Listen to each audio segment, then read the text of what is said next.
Tani më kemi një element faktik, kemi një ish zyrtar, i cili që 3 vite nuk është pjesë përbërës e strukturave të sigurisë Republikës Kosovës, i cili në rrugtim e sipër nga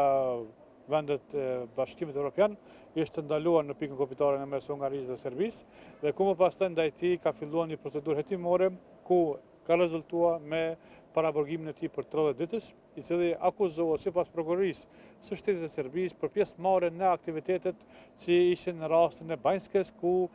dyshohet se ky i apostrofuar ish zyrtari policisë, i cili de facto në aspektin faktik nuk ishte fare pjesë përbërëse e policisë Kosovës, sepse në intervalin kohor ai vetë kishte lënë policinë për afro 14 muaj. Në këtë mes ne mund të konstatojmë një fakt dhe një argument që shteti i Kosovës do duhej të veprojë me intensitet më të theksuar, po njëkohësisht të gjithë pjesëtarët dhe ish pjesëtarët e strukturave të sigurisë e kanë parasysh që veprimet që ndërmerren nga ana e shtetit të Serbisë, madje të deklaruar në aspektin publik, do të jenë të rrezikshme për ta që të kalojnë nëpërmes territorit të Serbisë, sepse Serbia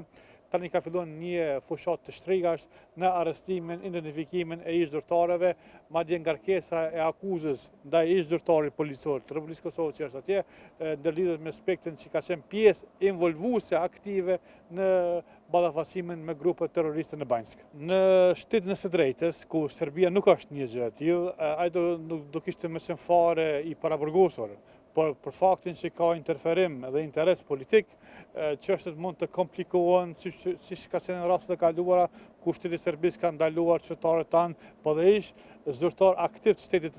të Kosovës janë pjesë përbërëse e strukturave të sigurisë. Prandaj do duhet që intervenca ndërkombëtare Bruxelles të jetë më proaktive dhe progresive, që rasti i tillë dhe rastet e tilla mos të jenë fare pjesë përbërëse e politikës aktive të Beogradit, por tani më është ndarë mendimi i Beogradit zyrtar. Do të kemi arrestimet e tilla të ngjashme në rast se do të diktohen nga sistemi i sigurisë shtetit të Serbisë, sepse Serbia ka krijuar një databazë me zyrtarët aktiv dhe jo aktiv, dhe njëkohësisht ndaj këtyre zyrtarëve është rreziku potencial i lartë që mund të arrestohen në rast se do të gjenden në ndonjë territor të Republikës së Serbisë.